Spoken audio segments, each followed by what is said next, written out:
एक समय की बात है। बादशाह अकबर का दरबार लगा था। दरबार में हंसी ठिठोली का माहौल छाया हुआ था। सब उसी में मशगूल थे। अकबर भी बहुत खुश नजर आ रहे थे, लेकिन एक बात थी जो उन्हें अक्सर खटकती रहती थी। वह यह कि राजदरबार के सभी दरबारी बीरबल के फैसले से बहुत जलते थे। बीरबल के आगे उनके फैसले की एक न चलती थी, इसलिए उन्हें बीरबल से बहुत ईर्ष्या थी। फिर भी वे लोग बीरबल के सामने बोलने की हिम्मत जुटा नहीं पाते थे। अकबर हमेशा बीरबल की प्रशंसा के पुल बांधते रहते थे। जब बीरबल दरबार में अनुपस्थित रहता था, तब दरबारी बीरबल के प्रति द्वेष का भाव रखकर अकबर बादशाह को भड़काने का काम करते रहते थे, लेकिन अकबर को बीरबल की चतुराई पर बहुत भरोसा था। दरबार में चल रही हंसी ठिठोली के बीच अकबर ने दरबारियों की परीक्षा लेने का मन ही मन विचार बनाया। उन्होंने सभी दरबारियों से शांत होने को कहा और बोले, गौर से सुनो, तुम सभी को मेरे एक सवाल का जवाब देना है। जो इस सवाल का जवाब सही देगा और उसे साबित कर दिखाएगा, उसे मैं बीरबल की जगह अपना मंत्री नियुक्त कर दूंगा। बीरबल ने अकबर को दिया था ऐसा जवाब, राजदरबार में छा गई थी खामोशी। अकबर ने कहा, देखो, आप सब में वो बात है, आप लोगों को अवसर मिला है। इससे आप अपने मन के सभी अरमान पूरे कर सकते हो। यह सुनकर सभी दरबारी बहुत खुश हुए। अकबर ने सवाल पूछा और कहा, देखो, तुम्हें यह साबित करना है कि मनुष्य की बनाई चीजें अच्छी हैं या कुदरत की बनाई। अकबर के मुंह से सवाल सुनते ही सभी दरबारी सोच में पड़ गए। अकबर ने उन्हें पूरे एक हफ्ते का समय दिया और कहा, अगले शुक्रवार को जब दरबार लगेगा तो तुम्हें खुद को सबसे अच्छा साबित करना है।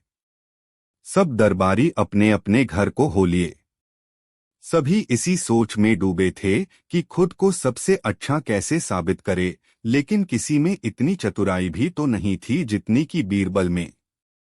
सारे दरबारियों में से किसी को भी इस सवाल का हल नहीं मिल पाया। तय समय के अनुसार फिर शुक्रवार के दिन राजदरबार लगा। सभी लोग अपने अपने आसन बैठ गए, हालांकि बीरबल सबसे पहले पहुंच गए थे। अब राजा ने एक एक कर सभी से सवाल का जवाब मांगा, पर सभी दरबारी, मंत्री, पंडित अपनी गर्दन झुकाकर खड़े हो गए। अब अकबर से रहा न गया। उन्होंने बीरबल से पूछा। बीरबल ने बड़ा ही चतुराई भरा जवाब दिया। कहा, इसमें कौन सी बड़ी बात है? इसका जवाब बहुत ही आसान है। अभी लीजिए, कहकर वह अपने कुर्सी से उठकर बाहर चले गए। यह देख दरबारियों में खुसर-फुसर शुरू हो गई। एक कहने लगा, अरे यह क्या? बीरबल तो अकबर को जवाब देने के बजाय दरबार से उठकर बाहर चले गए। अकबर आराम से अपने सिंहासन पर विराजमान हो गए और बीरबल की प्रतीक्षा करने लगे। तभी एक कलाकार पत्थरों से निर्मित एक फूलों का बड़ा सा गुलदस्ता लेकर आया और राजा को गुलदस्ता देकर जाने लगा। राजा ने गुलदस्ता हाथ में लिया और उसकी सुंदरता देखकर गुलदस्ते की बहुत तारीफ की। अपने खजाने के मंत्री को आदेश दिया कि इस कलाकार को 1000 स्वर्ण मुद्राएं इनाम के तौर पर दी जाएं। इनाम लेकर कलाकार खुशी खुशी बाहर चला गया। तभी अकबर के बगीचे का माली आया और एक बड़ा सा गुलदस्ता राजा को भेंट किया। इतना सुंदर गुलदस्ता देखकर राजा उसकी भी तारीफ किए बिना न रह सका। अकबर ने फिर अपने मंत्री को आदेश दिया और कहा, माली को 200 चांदी की मुद्राएं इनाम के तौर पर दी जाएं। बस फिर क्या था, राजा का इतना आदेश हुआ कि बीरबल दरबार में दाखिल हुए। पहले तो अकबर बीरबल पर बहुत नाराज हुए और कहने लगे, शायद सभी दरबारी ठीक ही कहते हैं, मैंने ही तुम्हें जरूरत से ज्यादा तवज्जो दी है, इसीलिए तुम यूं बीच में ही राज दरबार छोड़कर चले गए और मेरे सवाल का जवाब भी नहीं दिया। अकबर का इतना कहना ही हुआ कि बीरबल ने अकबर को प्रणाम करते हुए कहा, जहां पनाह, आप कुछ भूल रहे हैं। अभी अभी जो 2 कारीगर यहाँ उपस्थिति देकर गए हैं, उन्हें आपके पास भेजने के लिए ही मैं बाहर गया था। आपने यह कैसा न्याय किया 2 कारीगरों के साथ? एक को 1000 स्वर्ण मुद्राएं और दूसरे को सिर्फ 200 चांदी की मुद्राएं दी। अकबर ने जवाब दिया, असली फूलों का गुलदस्ता तो 2 दिनों में ही मुरझा जाएगा और यह पत्थर से निर्मित गुलदस्ता कभी भी खराब नहीं होगा। इसीलिए अकबर का इतना कहना ही था कि बीरबल बोले, तो फिर आप भी मान गए ना कि मनुष्य द्वारा निर्मित वस्तु कुदरत के द्वारा निर्मित वस्तु से ज्यादा अच्छी है। अब जहांपनाह की बोलती ही बंद हो गई। वे बीरबल की चतुराई देखकर मन ही मन मुस्काए और फिर से अपने सिंहासन पर बैठ गए। सिंहासन पर बैठकर अकबर ने फिर एक बार बीरबल की खुले दिल से तारीफ की और सब दरबारी अपना मुंह लटकाकर अपने अपने कुर्सी पर बैठ गए। एक बार फिर बीरबल को अपनी चतुराई दिखाने में कामयाब हो गए। एक बार बीरबल बीमार पड़ गए। बुखार के कारण बीरबल के शरीर में बहुत पीड़ा हो रही थी। बीमार होने के कारण बीरबल कई दिनों से दरबार में नहीं आ पा रहे थे। इसको लेकर बादशाह अकबर भी बहुत ज्यादा परेशान थे। वह हर रोज दरबार में बीरबल का इंतजार कर रहे थे। बादशाह अकबर बीरबल से बहुत प्रेम करते थे। एक दिन वह खुद ही बीरबल के घर जा पहुंचे। जब बादशाह अकबर बीरबल के घर गए तो उन्होंने देखा कि बीरबल एक खटिया बेड पर सोए हुए हैं। बादशाह के आने पर बीरबल की आंख खुल गई। उन्होंने बादशाह को बैठने को कहा। तभी बीरबल को शौचालय जाना पड़ गया। बीरबल बादशाह को छोड़कर शौचालय चले गए। बादशाह अकबर ने सोचे, शायद बीमारी के कारण बीरबल का दिमाग कमजोर तो नहीं हो गया है। उनकी बुद्धि पर कोई असर हुआ है या फिर नहीं। इसको जानने के लिए बादशाह अकबर ने अपने नौकर से कहा, बीरबल के खटिया के पैरों के नीचे कागज का टुकड़ा लगा दो। नौकर ने ऐसा ही किया। उसने खटिया के चारों पैरों के नीचे कागज का टुकड़ा लगा दिया।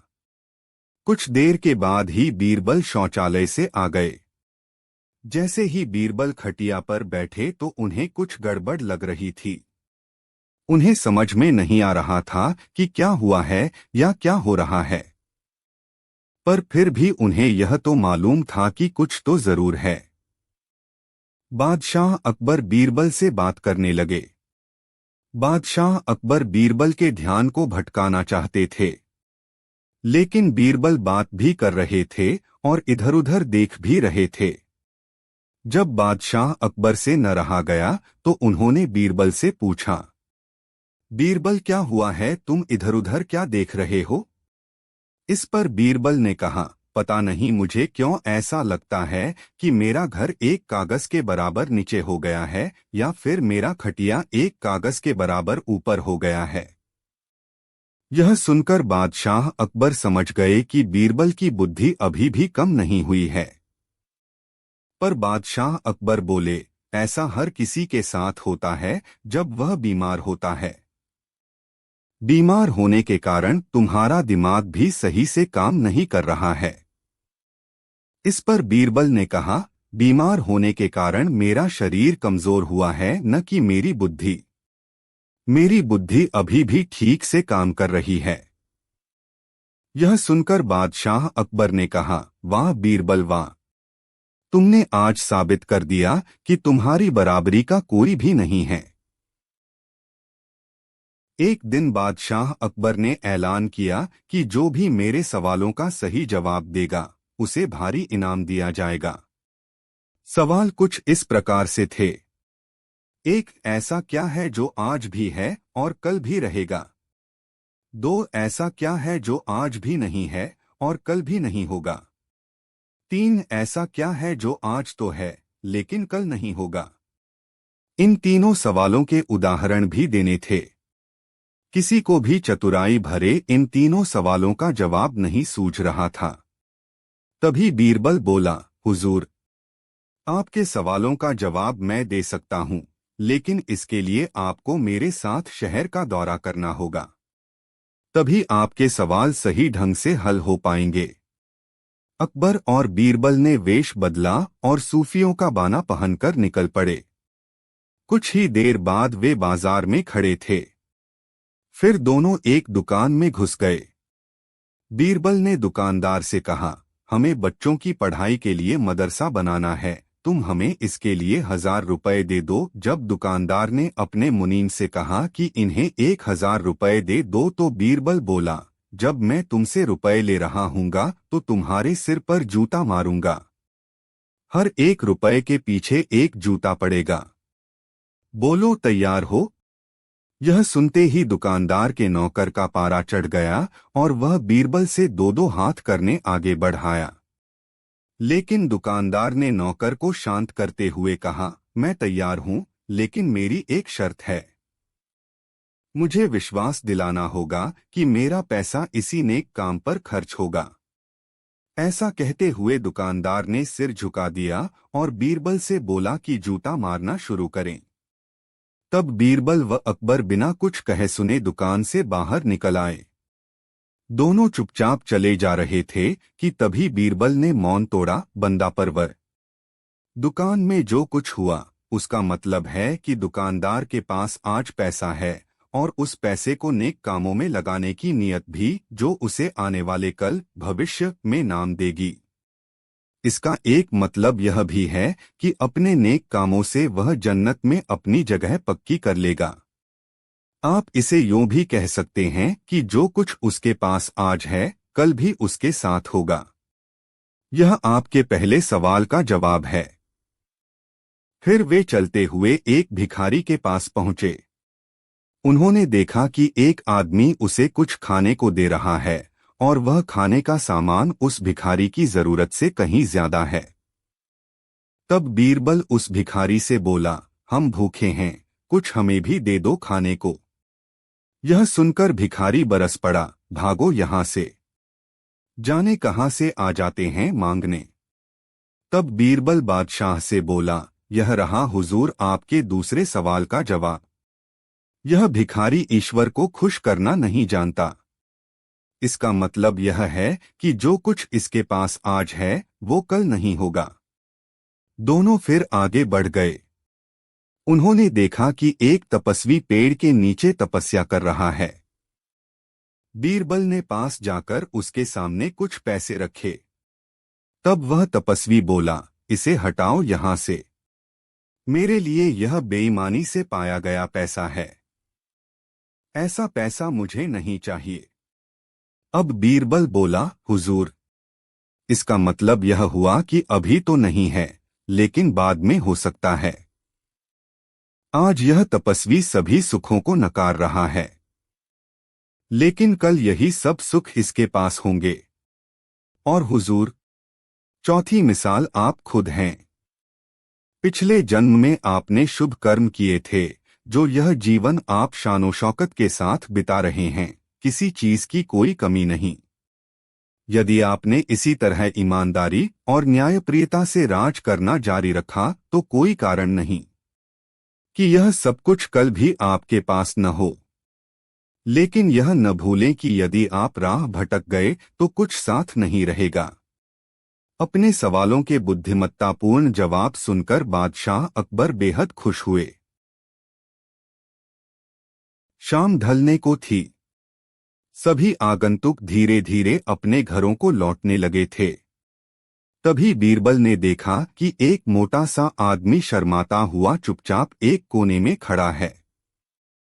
बीरबल उसके निकट आता हुआ बोला, लगता है तुम कुछ कहना चाहते हो।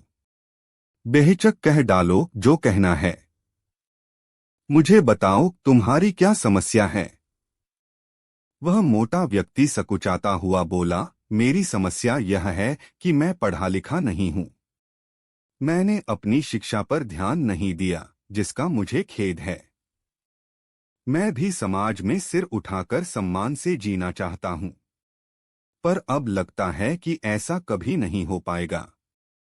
नहीं, कोई देर नहीं हुई, ऐसा जरूर होगा, यदि तुम हिम्मत न हारो और परिश्रम करो। तुम में भी योग्यता है, बीरबल ने कहा। लेकिन ज्ञान पाने में तो सालों लग जाएंगे, मोटे आदमी ने कहा। मैं इतना इंतजार नहीं कर सकता। मैं तो यह जानना चाहता हूं कि क्या कोई ऐसा तरीका है कि चुटकी बजाते ही प्रसिद्धि मिल जाए। प्रसिद्धि पाने का ऐसा आसान रास्ता तो कोई नहीं है। बीरबल बोला, यदि तुम वास्तव में योग्य और प्रसिद्ध कहलवाना चाहते हो तो मेहनत तो करनी ही होगी, वह भी कुछ समय के लिए। यह सुनकर मोटा आदमी सोच में डूब गया। नहीं, मुझमें इतना धैर्य नहीं है, मोटे आदमी ने कहा। मैं तो तुरंत ही प्रसिद्धि पाकर पंडित जी कहलवाना चाहता हूँ। ठीक है, बीरबल बोला, इसके लिए तो एक ही उपाय है। कल तुम बाजार में जाकर खड़े हो जाना। मेरे भेजे आदमी वहां होंगे जो तुम्हें पंडित जी कहकर पुकारेंगे। वे बार बार जोर जोर से ऐसा कहेंगे। इससे दूसरे लोगों का ध्यान इस ओर जाएगा, वे भी तुम्हें पंडित जी कहना शुरू कर देंगे। ऐसा होना स्वाभाविक भी है। लेकिन हमारा नाटक तभी सफल होगा जब तुम गुस्सा दिखाते हुए उन पर पत्थर फेंकने लगोगे या हाथ में लाठी लेकर उनको दौड़ाना होगा तुम्हें। लेकिन सतर्क रहना, गुस्से का सिर्फ दिखावा भर करना है तुम्हें। किसी को चोट नहीं पहुंचनी चाहिए। उस समय तो वह मोटा आदमी कुछ समझ नहीं पाया और घर लौट गया। अगली सुबह वह मोटा आदमी बीरबल के कहे अनुसार व्यस्त बाजार में जाकर खड़ा हो गया। तभी है। बीरबल बोला, यदि तुम वास्तव में योग्य और प्रसिद्ध कहलवाना चाहते हो तो मेहनत तो करनी ही होगी, वह भी कुछ समय के लिए। यह सुनकर मोटा आदमी सोच में डूब गया। नहीं, मुझमें इतना धैर्य नहीं है, मोटे आदमी ने कहा। मैं तो तुरंत ही प्रसिद्धि पाकर पंडित जी कहलवाना चाहता हूँ। ठीक है, बीरबल बोला, इसके लिए तो एक ही उपाय है। कल तुम बाजार में जाकर खड़े हो जाना। मेरे भेजे आदमी वहां होंगे जो तुम्हें पंडित जी कहकर पुकारेंगे। वे बार बार जोर जोर से ऐसा कहेंगे। इससे दूसरे लोगों का ध्यान इस ओर जाएगा, वे भी तुम्हें पंडित जी कहना शुरू कर देंगे। ऐसा होना स्वाभाविक भी है। लेकिन हमारा नाटक तभी सफल होगा जब तुम गुस्सा दिखाते हुए उन पर पत्थर फेंकने लगोगे या हाथ में लाठी लेकर उनको दौड़ाना होगा तुम्हें। लेकिन सतर्क रहना, गुस्से का सिर्फ दिखावा भर करना है तुम्हें। किसी को चोट नहीं पहुंचनी चाहिए। उस समय तो वह मोटा आदमी कुछ समझ नहीं पाया और घर लौट गया। अगली सुबह वह मोटा आदमी बीरबल के कहे अनुसार व्यस्त बाजार में जाकर खड़ा हो गया। तभी बीरबल के भेजे आदमी वहां आ पहुंचे और तेज स्वर में कहने लगे, पंडित जी, पंडित जी, पंडित जी। मोटे आदमी ने यह सुन अपनी लाठी उठाई और भाग पड़ा उन आदमियों के पीछे, जैसे सच ही में पिटाई कर देगा। बीरबल के भेजे आदमी वहां से भाग निकले। लेकिन पंडित जी का राग अलापना उन्होंने नहीं छोड़ा। कुछ ही देर बाद आवारा लड़कों का वहां घूमता समूह पंडित जी चिल्लाता हुआ उस मोटे आदमी के पास आ धमका। बड़ा मजेदार दृश्य उपस्थित हो गया था। मोटा आदमी लोगों के पीछे दौड़ रहा था और लोग पंडित जी कहते हुए नाच गाकर चिल्ला रहे थे। अब मोटा आदमी पंडित जी के नाम से प्रसिद्ध हो गया। जब भी लोग उसे देखते तो पंडित जी कहकर ही संबोधित करते। अपनी ओर से तो लोग यह कहकर उसका मजाक उड़ाते थे कि वह उन पर पत्थर फेंकेगा या लाठी लेकर उनके पीछे दौड़ेगा, लेकिन उन्हें क्या पता था कि मोटा तो चाहता ही यही था। वह प्रसिद्ध तो होने ही लगा था। इसी तरह महीनों बीत गए। मोटा आदमी भी थक चुका था। वह यह भी समझ गया था कि लोग उसे सम्मानवश पंडित जी नहीं कहते, बल्कि ऐसा कहकर तो वे उसका उपहास करते हैं। लोग जान गए थे कि पंडित कहने से उसे गुस्सा आ जाता है। वह सोचता था कि शायद लोग मुझे पागल समझते हैं। यह सोचकर वह इतना परेशान हो गया कि फिर से बीरबल के पास जा पहुंचा। वह बोला, मैं मात्र पंडित जी कहलाना नहीं चाहता। वैसे मुझे स्वयं को पंडित कहलवाना पसंद है और कुछ समय तक यह सुनना मुझे अच्छा भी लगा। लेकिन अब मैं थक चुका हूँ। लोग मेरा सम्मान नहीं करते, वो तो मेरा मजाक उड़ाते हैं। मोटे आदमी को वास्तविकता का आभास होने लगा था। मोटे आदमी को यह कहता देख बीरबल हंसता हुआ बोला, मैंने तो तुमसे पहले ही कह दिया था कि तुम बहुत समय तक ऐसा नहीं कर पाओगे। लोग तुम्हें वह सब कैसे कह सकते हैं जो तुम हो ही नहीं। क्या तुम उन्हें मूर्ख समझते हो? जाओ अब कुछ समय किसी दूसरे शहर में जाकर बिताओ। जब लौटो तो उन लोगों को नजरअंदाज कर देना जो तुम्हें पंडित जी कहकर पुकारें। एक अच्छे सभ्य व्यक्ति की तरह आचरण करना।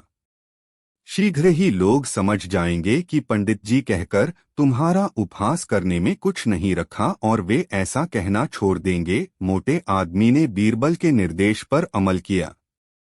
जब वह कुछ माह बाद दूसरे शहर से लौटकर आया तो लोगों ने उसे पंडित जी कहकर परेशान करना चाहा, लेकिन उसने कोई ध्यान नहीं दिया। अब वह मोटा आदमी खुश था कि लोग उसे उसके असली नाम से जानने लगे हैं। वह समझ गया था कि प्रसिद्धि पाने की सरल राह कोई नहीं है। बादशाह अकबर जंग में जाने की तैयारी कर रहे थे। फौज पूरी तरह तैयार थी। बादशाह भी अपने घोड़े पर सवार होकर आ गए। साथ में बीरबल भी था। बादशाह ने फौज को जंग के मैदान में कूच करने का निर्देश दिया।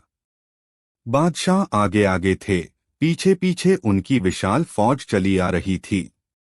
रास्ते में बादशाह को जिज्ञासा हुई और उन्होंने बीरबल से पूछा, क्या तुम बता सकते हो कि जंग में जीत किसकी होगी?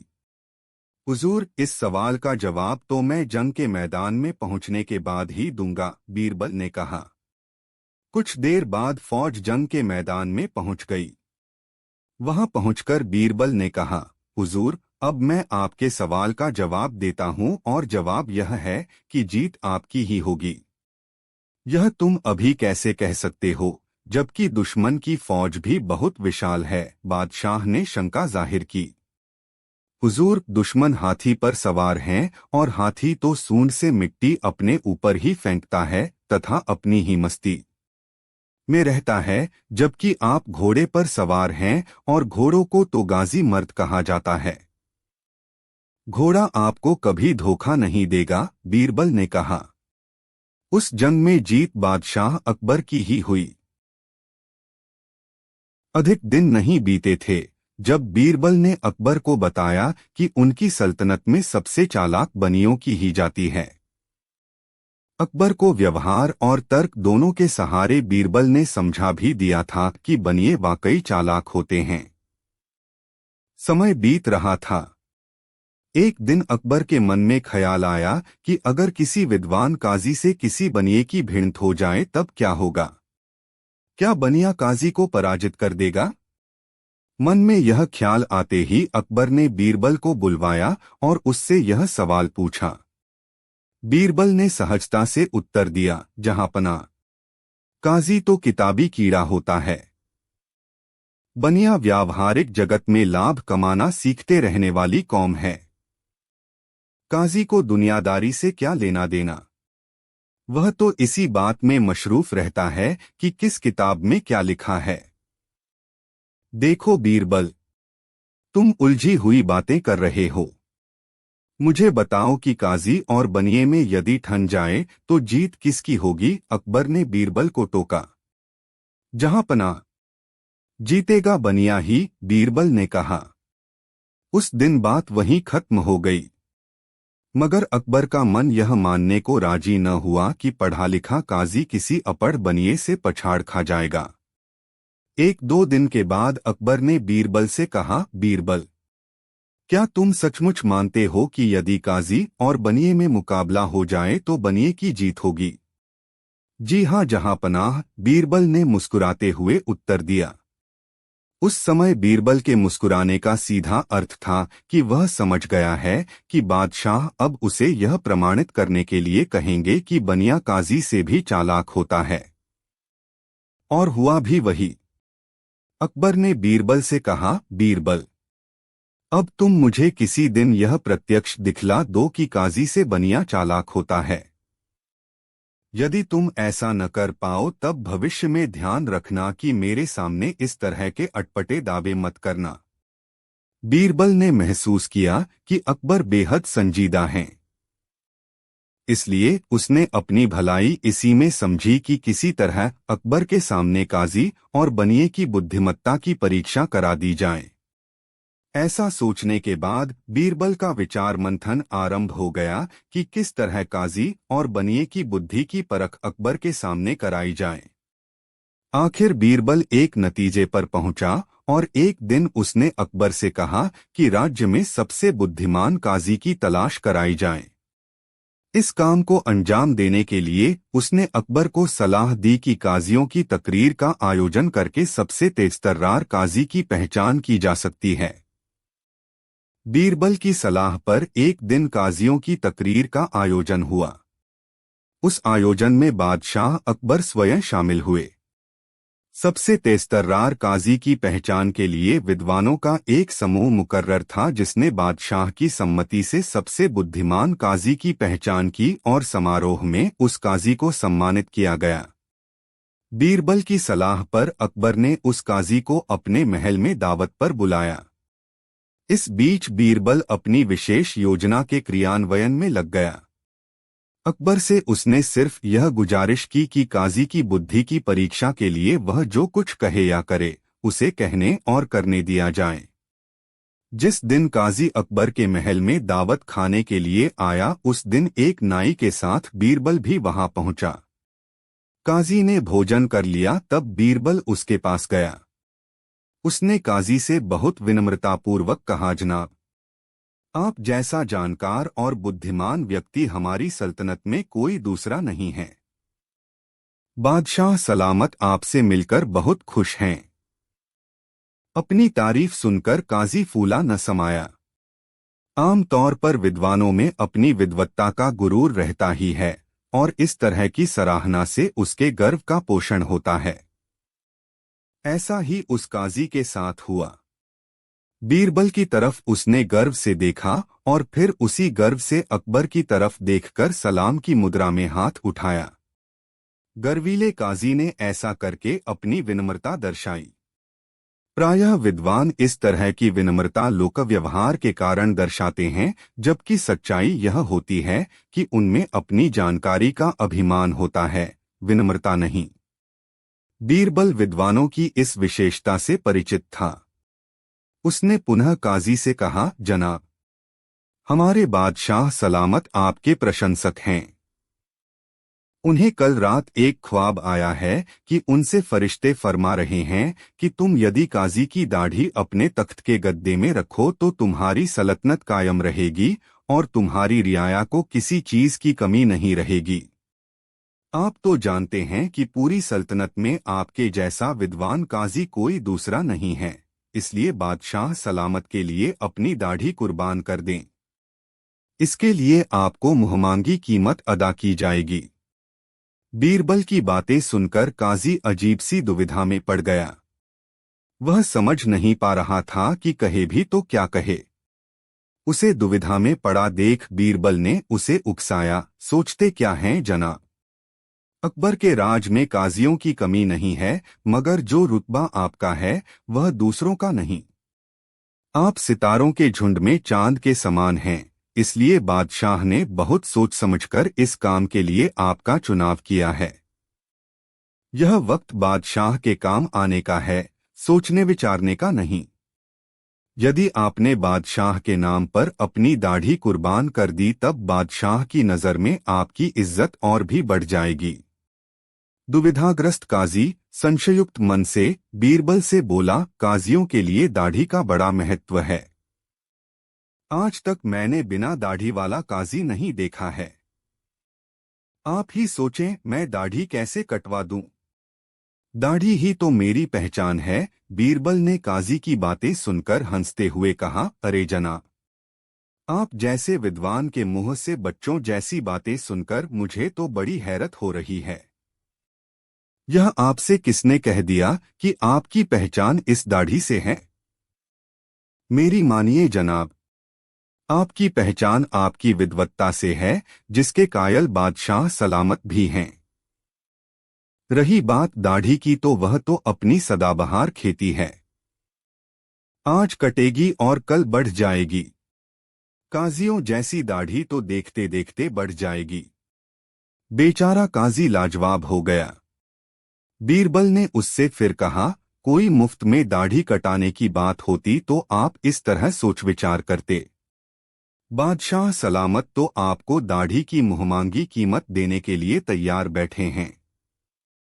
बीरबल की बात सुनकर काजी मन ही मन दाढ़ी कटाने के लिए राजी हो गया। उसने सोचा, बादशाह की बात है, अभी तो यह बात मुझे गुजारिश करते हुए कही जा रही है। यदि बादशाह ने हुक्म देकर दाढ़ी कटवा दी तो फिर क्या कर लूंगा मैं? और उसने बीरबल से कहा, ठीक है दीवान जी, मुझे आप 10 स्वर्ण मुद्राएं दिलवा दें, ताकि दाढ़ी उगने तक मेरे घर के लोगों की परवरिश होती रहे। और वह दाढ़ी कटवाने के लिए नाई के पास बैठ गया। नाई ने उसकी दाढ़ी उतारी और बीरबल ने उसे 10 स्वर्ण मुद्राएं आदरपूर्वक प्रदान कर वहां से विदा किया। काजी को विदा करने के बाद बीरबल ने अकबर से कहा, जहांपना, आपने देखा कि एक काजी अपनी दाढ़ी की कीमत 10 स्वर्ण मुद्रा ही लगा पाया, वह भी तब जब उसे दाढ़ी की मुहमांगी कीमत दिए जाने की पेशकश की गई थी। अब आप कृपा कर बनियों को खबर भिजवा दें कि उनका कोई भी एक प्रतिनिधि यथाशीघ्र आपके दरबार में हाजिर हो। दूसरे दिन ही अकबर ने बनियों के पास यह सूचना भेज दी। जैसा कि पहले भी हो चुका था, शाही फरमान मिलते ही बनियों में खलबली मच गई। आनन फानन में बनिया जाति के तमाम लोगों को खबर मिल गई कि अकबर ने एक बनिया को यथाशीघ्र उपस्थित होने का फरमान जारी किया है। बनियों में बादशाह के बुलावे को लेकर विचार मंथन होने लगा। अंततः सभी ने तय किया कि बादशाह के पास सबसे बुजुर्ग बनिए को भेजा जाए। ऐसे बुजुर्ग बनिए को जिसकी बुद्धि का लोहा सभी बनिए मानते हों। ऐसे एक बनिए की पहचान करके दूसरे दिन ही उसे बादशाह के दरबार में भेज दिया गया। संयोग की बात थी कि इस बनिए की सफेद शफ्फाफ लंबी दाढ़ी थी। दरबार में प्रवेश करने के बाद जब बनियों के बुजुर्ग प्रतिनिधि ने बादशाह को अपना परिचय देते हुए आने का कारण बताया, तब अकबर ने बीरबल की ओर देखा, मानो वह पूछ रहे हों, लो बनिया तो आ गया, अब बताओ क्या करना है? बीरबल इस स्थिति के लिए तैयार था। उसने आगे बढ़कर बड़े अदब से वृद्ध बनिए से कहा, श्रीमान, अभी तो आप आसन ग्रहण करें, थोड़ी ही देर में दरबार का समापन हो जाएगा। इसके बाद आप महल में चलकर बादशाह के साथ भोजन ग्रहण करेंगे और भोजन के बाद बादशाह की ओर से एक विशेष बात आपको कही जाएगी। बीरबल की विनम्रता देखकर बनिया के हृदय में शक पैदा हुआ। वह सोचने लगा, सत्ता के शीर्ष पर बैठा यह शख्स जरूरत से ज्यादा मीठा बोल रहा है, जरूर इसमें इसकी कोई चाल है। भला सत्ता चलाने वाला हंटर की भाषा भूलकर कभी किसी से गुजारिश करता है? उसने मन ही मन निश्चय किया कि चाहे जो हो जाए, वह सत्ता की चिकनी चुपड़ी बातों के झांसे में नहीं आएगा।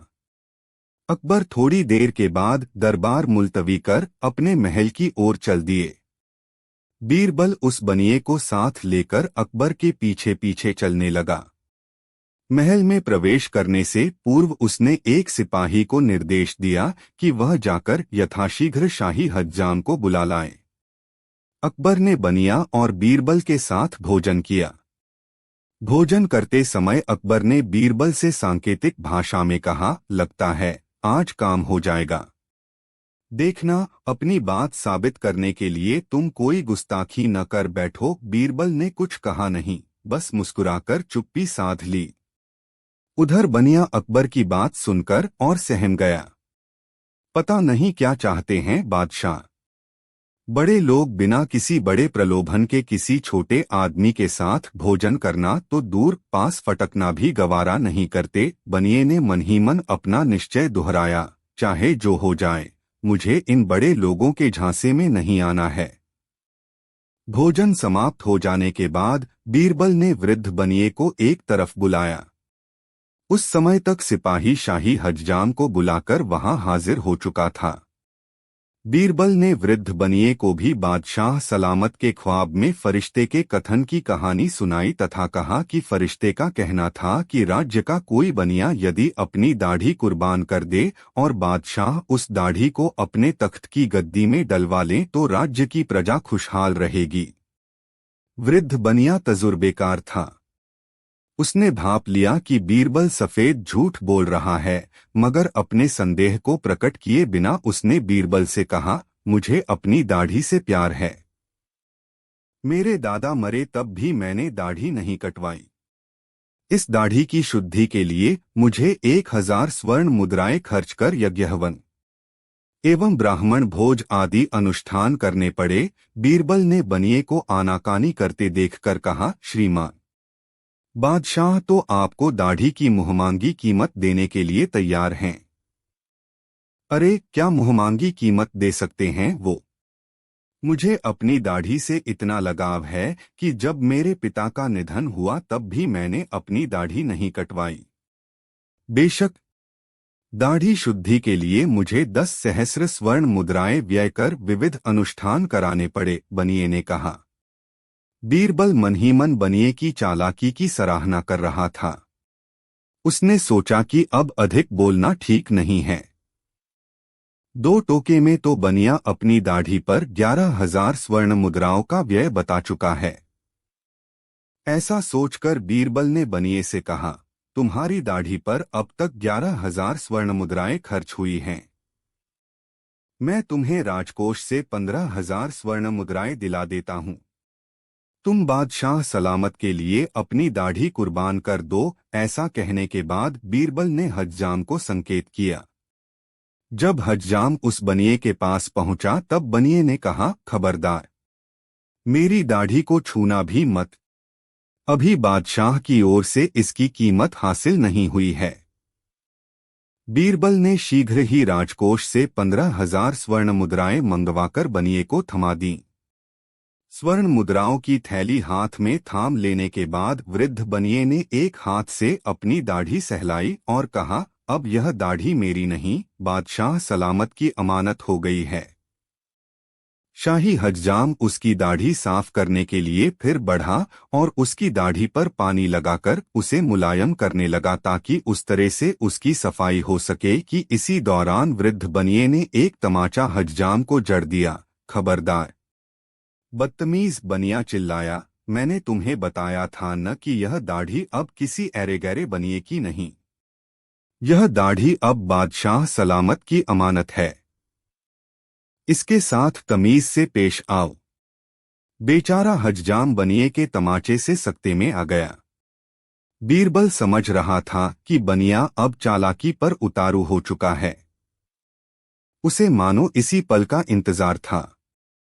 उसने बनिए से कहा, धैर्य रखिए श्रीमान, यह शाही हज्जाम है, बादशाह की दाढ़ी की हिफाजत भी इसी के जिम्मे है। आप शांत रहें और इसे अपना काम करने दें। इसे खूब मालूम है कि बादशाह की दाढ़ी कैसे बनाई जाती है। साहस करके हज्जाम फिर आगे बढ़ा और बनिए की दाढ़ी काटने के लिए अपना उस्तरा निकालकर उसने जैसे ही बनिए के गाल से सटाया कि बनिया आगबबूला हो गया और चीखने लगा, यही तुम बादशाही दाढ़ी की कद्र कर रहे हो। ऐसे ही पकड़ी जाती है बादशाह की दाढ़ी। यही सीखा है तुमने। खबरदार, जो आलमपनाह की दाढ़ी की ओर अपना नापाक हाथ बढ़ाया तो। अकबर उस समय कुछ दूरी पर बैठे बनिए की हजामत का नजारा देख रहे थे। बनिए के व्यवहार से उन्हें बहुत क्रोध हुआ और वे तमक्कर उठे तथा डपटते हुए बनिए से कहा, चीखो मत। शाही महल में किसी को भी ऊंची आवाज में बात करने की इजाजत नहीं। दफा हो जाओ यहाँ से और अब कभी शाही महल के आसपास भी मत फटकना वरना अंजाम बहुत बुरा होगा। अकबर के मुंह से ये बातें निकली ही थीं कि बनिया एक हाथ से स्वर्ण मुद्राओं की थैली उठा और दूसरे हाथ से अपनी दाढ़ी सहलाता हुआ वहां से तेज कदमों से निकल गया। उसके जाने के बाद शुद्ध स्वर में अकबर ने बीरबल से कहा, तुमने तो कहा था कि काजी की तुलना में बनिया चालाक होता है, मगर यह बनिया तो परले दर्जे का मूढ़ निकला। नहीं जहांपना, यह बनिया मूढ़ नहीं था। खूबी के साथ उसने अपनी चालाकी को यहां अंजाम दिया। काजी ने तो बिना चूंचपड़ किए 10 स्वर्ण मुद्राएं लेकर अपनी दाढ़ी कटवा ली, मगर यह बनिया यहां से 15,000 स्वर्ण मुद्राएं भी ले गया और दाढ़ी भी नहीं कटवाई। बीरबल की बात सुनकर अकबर झेंप गए और कहा, हाँ बीरबल, तुम ठीक कहते हो, मैंने तो यह सब सोचा भी नहीं था। बात उन दिनों की है जब अकबर बहुत तुनक मिजाज थे। वे कभी कभी अजीबोगरीब फैसले लेकर लोगों को चकित कर देते थे। उन्होंने राजधानी में मुनादी करा दी थी कि यदि कोई व्यक्ति रात भर यमुना में गर्दन तक पानी में खड़ा रहकर दिखा दे तो उसे 100 स्वर्ण मुद्राएं इनाम में दी जाएंगी। उस जमाने में 100 स्वर्ण मुद्राओं की राशि बहुत अधिक थी। माघ का महीना था। कड़ाके की ठंड थी। शीतलहरी चल रही थी। सो अलग अकबर द्वारा कराई गई मुनादी पर किसी ने ध्यान नहीं दिया। लोग अपने काम में लगे रहे। सबने इस मुनादी को बादशाह की सनक समझकर नजरअंदाज कर दिया। मगर एक भिखारी ने सोचा, दिन रात तो मैं खुले आसमान के नीचे ठंड का कहर झेलता ही रहता हूं। शीतलहर की मार झेलने के लिए शरीर अभ्यस्त हो चला है। नदी के पानी में डूबे रहने से शरीर को शीतलहर वाली ठंड तो नहीं लगेगी। ठंडे गीले शरीर को कष्ट तो हवा लगने से ही मिलता है। क्यों न मैं रात भर यमुना में बैठकर 100 स्वर्ण मुद्राएं हासिल कर लूं। यदि ऐसा हो जाता है तो मैं भिक्षाटन की मजबूरी से अपना दामन छुड़ा लूंगा। भिखारी अकबर के पास आया और उनसे बोला, मैं रात भर यमुना में गले तक पानी में खड़ा रहने के लिए तैयार हूं, यदि मुझे इनाम में 100 स्वर्ण मुद्राएं मिले तो। अकबर ने मन ही मन सोचा, यह मरियल सा आदमी रात भर नदी में क्या रहेगा। फिर उन्होंने कहा, यदि तुम्हें लगता है कि तुम ऐसा कर सकते हो तो जाओ, कर्मचारी के पास अपना नाम पता लिखा दो और यमुना में खड़े रहने की तिथि उसे बता दो ताकि तुम्हारी निगरानी हो सके। भिखारी ने वैसा ही किया। दूसरी ही रात वह यमुना में उतरकर गले तक पानी में खड़ा हो गया। उसकी निगरानी में खड़ा आदमी आश्चर्यचकित हो गया। निगरानीकर्ता ने सोचा, कौन रात भर वहां खड़ा रहे। यह आदमी भी घंटे 2 घंटे में पानी से निकलकर भाग जाएगा। ऐसे में वह शीतलहर की मार क्यों झेले। ऐसा सोचकर वह अपने घर चला गया और रजाई में दुबककर सो गया। भिखारी रात भर पानी में खड़ा रहा और सवेरा होने का इंतजार करता रहा। रात ढली। उषा की लाली फैली। सूरज का लाल दहकता गोला प्रकट हुआ। अंधियारा मिटा तब वह भिखारी यमुना से निकला और नदी तट पर किसी को न पाकर अपना इनाम लेने के लिए बादशाह के महल की ओर चला। अकबर ने उस समय किसी काम से बीरबल को बुलाया था तथा उसके आने की प्रतीक्षा बाग में टहलते हुए कर रहे थे। उन्होंने शाही बाग से बाहर झांककर देखना चाहा कि बीरबल आ रहा है या नहीं कि उनकी नजर भीगे हुए भिखारी पर पड़ी। उन्हें बाहर झांकता देख भिखारी ने भी सोचा, जरूर बादशाह मुझे इनाम देने के लिए तलाश रहे हैं। ऐसा सोचकर वह दौड़ते हुए बादशाह के पास पहुंच गया और बोला, बादशाह सलामत। मैंने मुनादी के मुताबिक रात यमुना में गले तक पानी में खड़े रहकर गुजारी है। मुझे 100 स्वर्ण मुद्राओं का इनाम दीजिए। भिखारी को ऊपर से नीचे तक देखने के बाद अकबर ने कहा, तुमने जरूर कोई गड़बड़ की है। नहीं, मैंने कोई गड़बड़ नहीं की। मैं सारी रात आपके महल की कंदील पर नजरें टिकाए भोर होने की प्रतीक्षा करता रहा हूं। कृपया मेरा इनाम दिला दें। मगर बादशाह का तेवर बदल गया। इनाम देना तो दूर की बात थी। उन्होंने गरजते हुए भिखारी से कहा, रात भर तुम महल की कंदील से ताप लेते रहे और अभी इनाम लेने आ गए। भाग जाओ, कोई इनाम नहीं मिलेगा। भिखारी को बहुत दुख हुआ और वह ठंड से थरथराते और दुख से कातर होकर रोते हुए वहां से जाने लगा। दूसरी तरफ से बीरबल बादशाह से मिलने बाग की तरफ जा रहा था। उसकी नजर भिखारी पर पड़ी। उसने भिखारी को रोककर पूछा, क्यों रो रहे हो भाई? भिखारी ने दुखी स्वर में बीरबल को सारा वृत्तांत कह सुनाया। बीरबल को बादशाह और उनके कर्मचारी पर गुस्सा आया। उसी गुस्से में उसने भिखारी से कहा, कल सुबह तक तुम्हें तुम्हारा इनाम अवश्य मिल जाएगा। अब तुम चिंता मत करो। हाँ, इस बाग के आसपास ही रहना। कल सवेरा होने के बाद तुम्हें यहीं पर मिल जाएंगी 100 स्वर्ण मुद्राएं। इसके बाद बीरबल अकबर से मिलने बाग में गया। वहां से लौटते वक्त बीरबल ने अकबर से कहा, जहांपना, आज रात आप हमारे घर पधारें, वहीं भोजन करें। मैं एक विशेष अनुष्ठान का आयोजन कर रहा हूं। अपने हाथ से खिचड़ी बनाऊंगा और खिचड़ी ही खिलाऊंगा। यदि आप आ जाएंगे तो मेरा अनुष्ठान सफल हो जाएगा। अकबर ने बीरबल को अपनी स्वीकृति दे दी। बीरबल वहां से चला गया। शाम को दरबार संपन्न होने के बाद अकबर अपने घोड़े पर सवार होकर बीरबल के पास पहुंचे। बीरबल ने विशेष अनुष्ठान के नाम पर उनके बैठने की व्यवस्था एक खुले स्थान पर की थी। अकबर को वहां बैठाकर बीरबल ने कहा, जहांपना, इजाजत हो तो मैं अब खिचड़ी पकाने जाऊं। खिचड़ी पकते ही अनुष्ठान संपन्न होगा और प्रथम प्रसाद आप ही ग्रहण करेंगे। हाँ हाँ, क्यों नहीं, अकबर ने सरलता से उत्तर दिया। बीरबल वहां से चला गया। काफी देर बीतने पर बीरबल एक बार फिर अकबर के पास आया, जहांपना, बस अधन तैयार हो जाए तो उसमें दाल चावल डाल दूं। दाल चावल पड़ते ही एक उबाल में खिचड़ी तैयार हो जाएगी। अकबर को आश्चर्य हुआ कि इतनी देर में अधन भी तैयार नहीं हुआ। कैसे बन रही है खिचड़ी? मगर उन्होंने कुछ कहा नहीं।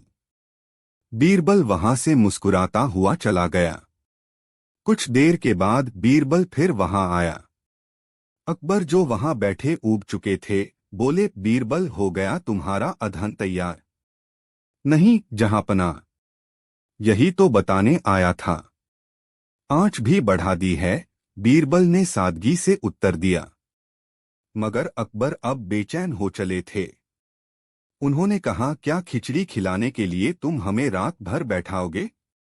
चलो दिखाओ कहाँ बन रही है खिचड़ी। बीरबल यही चाहता था। वह सहर्ष बादशाह को लेकर अपने घर के आंगन में पहुंचा, जहां एक बांस गाड़कर उसके शीर्ष में खिचड़ी बनाने का तसला बांधा गया था और नीचे 4-5 लकड़ियां सुलग रही थीं। तसला और आग के बीच 10-15 हाथ की दूरी थी। यह सब देखकर अकबर ने कहा, इस तरह तो कभी खिचड़ी पक ही नहीं सकती। जब तसला तक आंच नहीं जाएगी तो अधन कैसे तैयार होगा? तसला वहां, आंच यहां, कैसे बनेगी खिचड़ी? बीरबल ने तुरंत कहा, जैसे कंदील वहां, आदमी यमुना में, और वह आंच सेंक लेता है ताप का, वैसे ही पकेगी खिचड़ी। बीरबल की बात सुनकर अकबर को सुबह की घटना याद हो आई। उन्होंने तुरंत बीरबल के सामने स्वीकार किया कि सुबह उनसे ज्यादती हो गई है।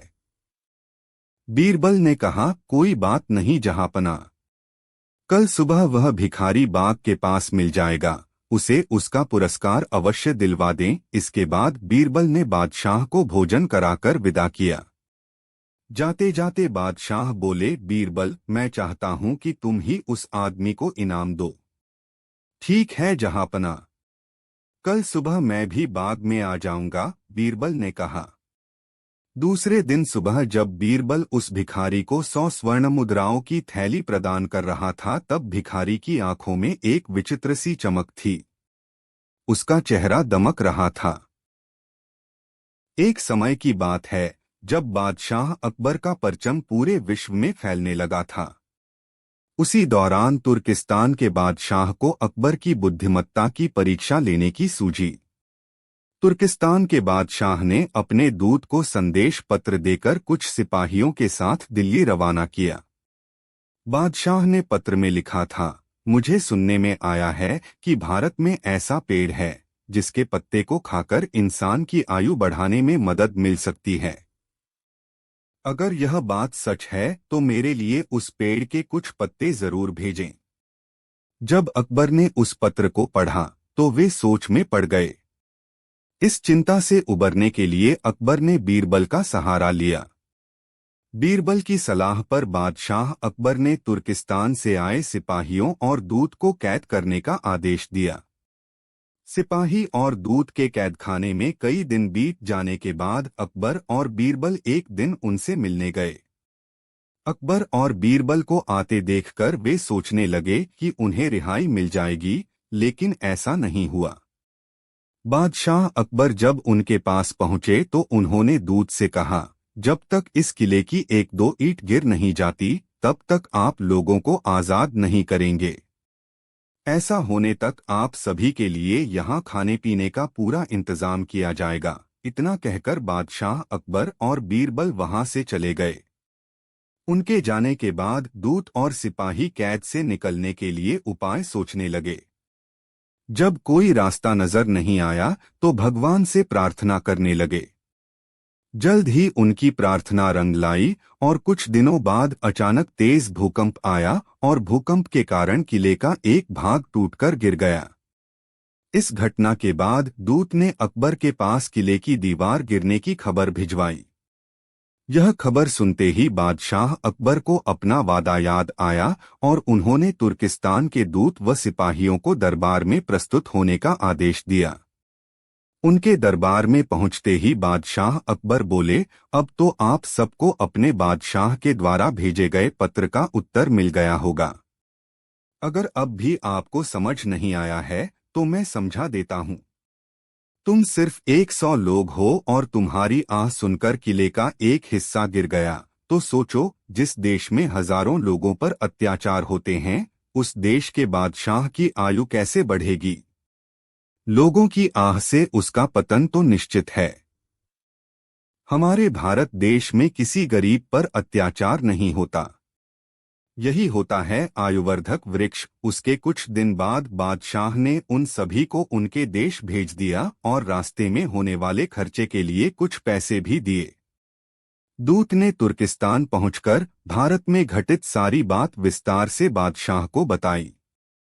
अकबर बीरबल की बुद्धिमत्ता देखकर तुर्किस्तान के बादशाह ने दरबार में उनकी बहुत प्रशंसा की।